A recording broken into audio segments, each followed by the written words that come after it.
Hey guys, welcome back. It's Redux. Thanks again for joining me here with another video.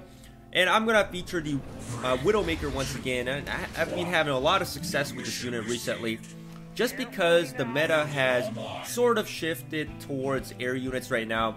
I haven't met any players with the Mohawk gunship yet, but certainly many GDI opponents are fielding the new ORCA bomber, as ORCA bombers can now one-shot squad units such as war dogs and attack bikes, so they're definitely much more useful than they were before.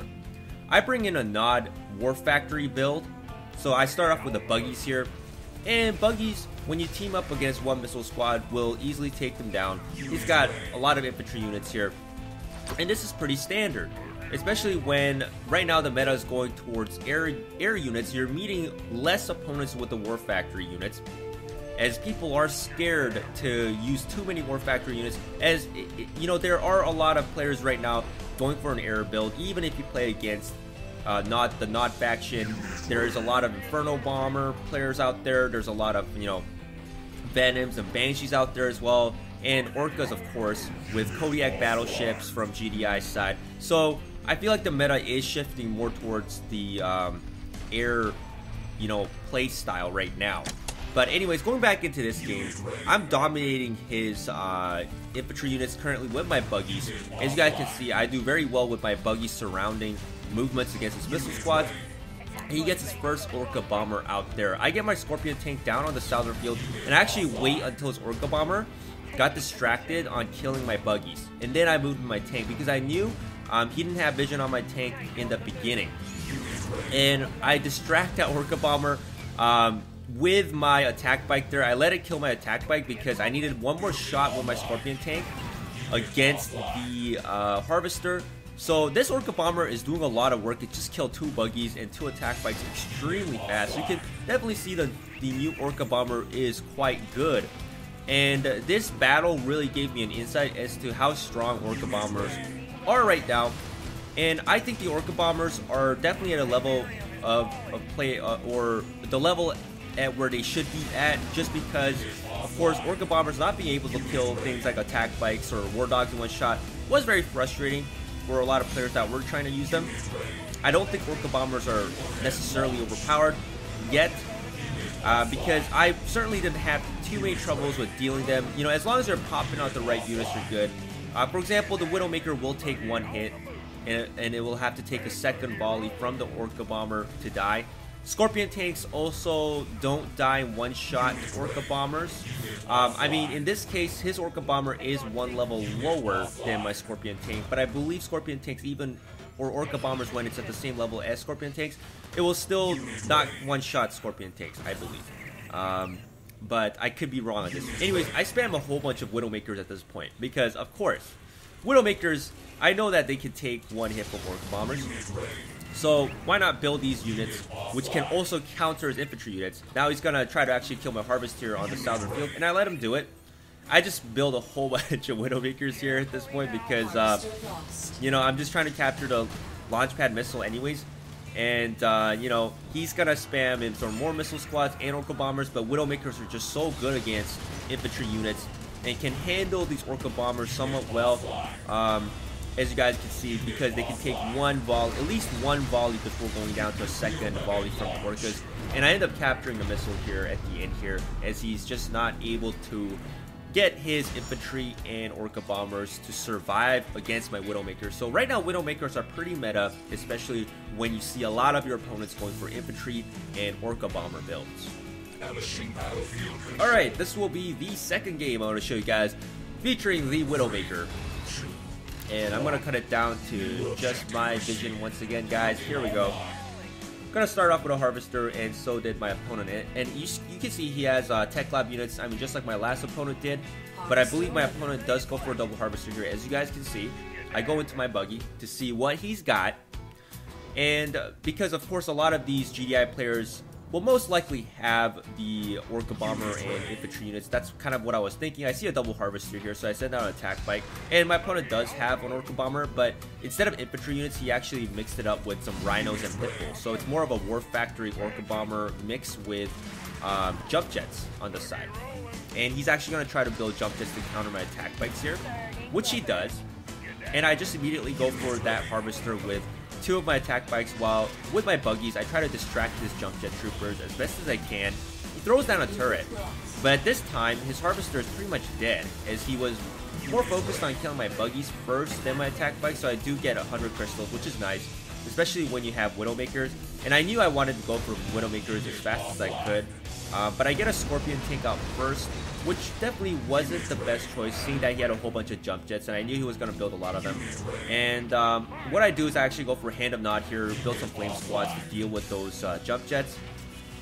And at some point, you know, he's going to go for Orca bombers to deal with my tanks here, which I was not really expecting because I wasn't seeing that quick Orca bomber player, and he does go for an Orca bomber here, takes out one of my tanks. And it does actually look like Orca bombers, when they are at full health, will kill tank in one shot, because this is a level 9 Orca and it just took out one of my tanks at full health.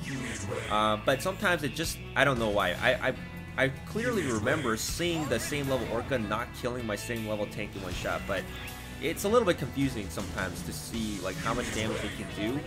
But anyways, I build a ton of Widowmakers here once again, guys, to deal with the Orca bombers. And I know that Orca bomber that's staying on that crystal field there will kill my weak Widowmaker one shot. So what I do is, of course, bait it out with the attack bike, let it waste 3 missile volleys on the attack bike, and then I send my Widowmaker to let it survive. And while it's reloading, that Orca bomber goes down. Now, Widowmakers are not that good against pitbulls, unfortunately, and that one pitbull will take out one of my weak Widowmakers here, and it does a very good job with the jump jets to try to take out my second Widowmaker there. But I take out his jump jets immediately with my Widowmaker, while I had one Widowmaker attacking his harvester, which was a complete mistake. I was not paying attention to one of those Widowmakers that was attacking his harvester, which was not necessary, as I should have just tried to control the launch pads, of course. But as you guys can see, Widowmakers are doing pretty well right now when you see a lot of your opponents trying to go for Orca bombers and infantry units once again. Alright, this will be the 3rd game, guys, and this time it will be against a Nod opponent, and he's using Commander Kane.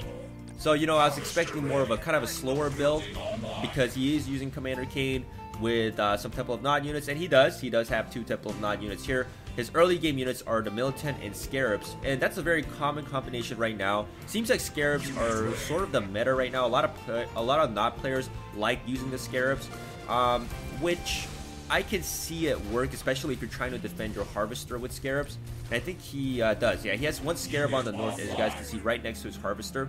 I don't know about this yet, but it seems like a lot of the Nod players right now are going for early Scarabs so they can easily farm crystals, defend against jump jet rushes, attack bike rushes, whatnot, because they're very common right now. You know, players always trying to jump jet rush and whatnot. So he goes for Scarabs here, which I do see at this point. He has tick tanks as well. I quickly move both of my buggies, bait one of the bugs out, kill the other bug with my other buggy, and yeah, he's tick tanks at level 10, so it's kind of scary.